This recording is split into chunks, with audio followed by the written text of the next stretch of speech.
Bollywood ನಟಿ ನಿಖಿತಾ ರಾವಲ್ಗೆ ಮುಜುಗರಕ್ಕೆ ಒಳಗಾಗುವಂತಹ ಘಟನೆ ನಡೆದಿದೆ. ನಟಿ ನಿಖಿತಾಗೆ ಸಾರ್ವಜನಿಕವಾಗಿ ಮಹಿಳಾ ಅಭಿಮಾನಿಯೊಬ್ಬಳು ಲಿಪ್ ಕಿಸ್ ಮಾಡಿ ಶಾಕ್ ಕೊಟ್ಟಿದ್ದಾರೆ. ಸಿನಿಮಾ ಕಾರ್ಯಕ್ರಮವೊಂದರ ರೆಡ್ ಕಾರ್ಪೆಟ್ ಕಾರ್ಯಕ್ರಮದಲ್ಲಿ ಸೆಲ್ಫಿಗೆ ಅಂತ ಅಭಿಮಾನಿ ಬರ್ತಾಳೆ. ಈ ಸಂದರ್ಭದಲ್ಲಿ ಲಿಪ್ ಕಿಸ್ ಕೊಟ್ಟು ನಿಖಿತಾ ರಾವಲ್ಗೆ ಶಾಕ್ ಕೊಟ್ಟಿದ್ದಾಳೆ. ಸೆಲ್ಫಿ ತಗೋಬೇಕು, ಫೋಟೋ ತಗೋಬೇಕು ಅಂತೇಳಿ ಬಂದಂತಹ ಅಭಿಮಾನಿ ಬಲವಂತವಾಗಿ ಆ ನಟಿಗೆ ಕಿಸ್ ಮಾಡಿದ್ದಾಳೆ. ಅದು ಕೆನ್ನೆ ಮೇಲೆ ಅಥವಾ ಹಣೆಗೆ ಕಿಸ್ ಕೊಟ್ಟಿದ್ರೆ ಏನೋ ಆಗ್ತಾ ಇರಲಿಲ್ವೇನೋ, ಆದರೆ ನಿರೀಕ್ಷಣೆ ಮಾಡದೇ ಇರೋ ರೀತಿಯಲ್ಲಿ ಲಿಪ್ ಕಿಸ್ ಕೊಟ್ಟು ಆ ಅಭಿಮಾನಿ ಶಾಕ್ ಕೊಟ್ಟಿದ್ದಾಳೆ. ಒಂದು ಕ್ಷಣ ನಟಿ ನಿಖಿತಾ ರಾವಲ್ ಒಂದು ರೀತಿ ಮುಜುಗರಕ್ಕೆ ಒಳಗಾದ್ರು. ಬಾಲಿವುಡ್ ನಟಿ ನಿಖಿತಾ ರಾವಲ್ ಒಂದು ಸಿನಿಮಾ ಕಾರ್ಯಕ್ರಮ ರೆಡ್ ಕಾರ್ಪೆಟ್ ಮೇಲೆ ಇರ್ತಾಳೆ. ಅಭಿಮಾನಿ ಬಂದಂತಹ ಮಹಿಳಾ ಅಭಿಮಾನಿ ಜೊತೆಲಿ ಫೋಟೋ ತಗೋಬೇಕು ಅಂತ ಕೇಳ್ತಾರೆ. ಸೊ ನಟಿ ಕೂಡ ಫೋಟೋಗೆ ಪೋಸ್ ಕೊಡ್ತಾಳೆ. ಆದರೆ ಇದ್ದಕ್ಕಿದ್ದಂತೆ ಆ ಮಹಿಳಾ ಅಭಿಮಾನಿ ಆ ನಟಿಗೆ ಲಿಪ್ ಕಿಸ್ ಕೊಡ್ತಾಳೆ.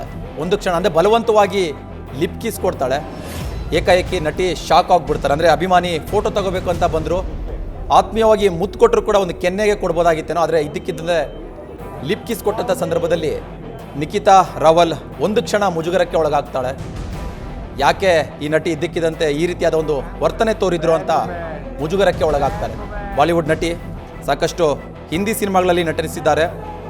ದಕ್ಷಿಣ ಭಾರತದ ಕೆಲವು ತೆಲುಗು ಸಿನಿಮಾಗಳಲ್ಲೂ ಕೂಡ ನಟನೆ ಮಾಡಿದ್ದಾರೆ.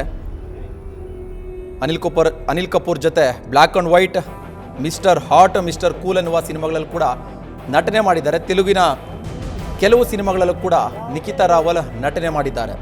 ಒಂದು ರೆಡ್ ಕಾರ್ಪೆಟ್ ಕಾರ್ಯಕ್ರಮ, ಮಹಿಳಾ ಅಭಿಮಾನಿ ಫೋಟೋ ತಗೋಬೇಕು ಅಂತ ಬಂದಂಥ ಸಂದರ್ಭದಲ್ಲಿ ಬಲವಂತವಾಗಿ ಲಿಪ್ ಕಿಸ್ ಕೊಟ್ಟಿರೋದು.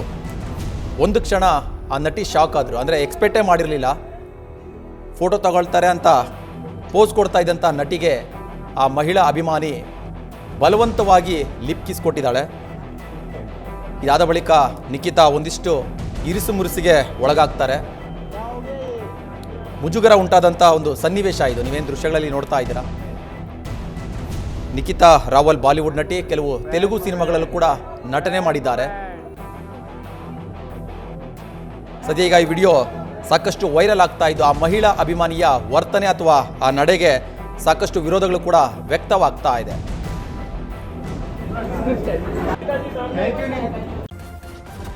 ನ್ಯೂಸ್ ಫಸ್ಟ್ ನಿರ್ಭೀತಿಯಿಂದ ನಿಮ್ಮ ಪರವಾಗಿ.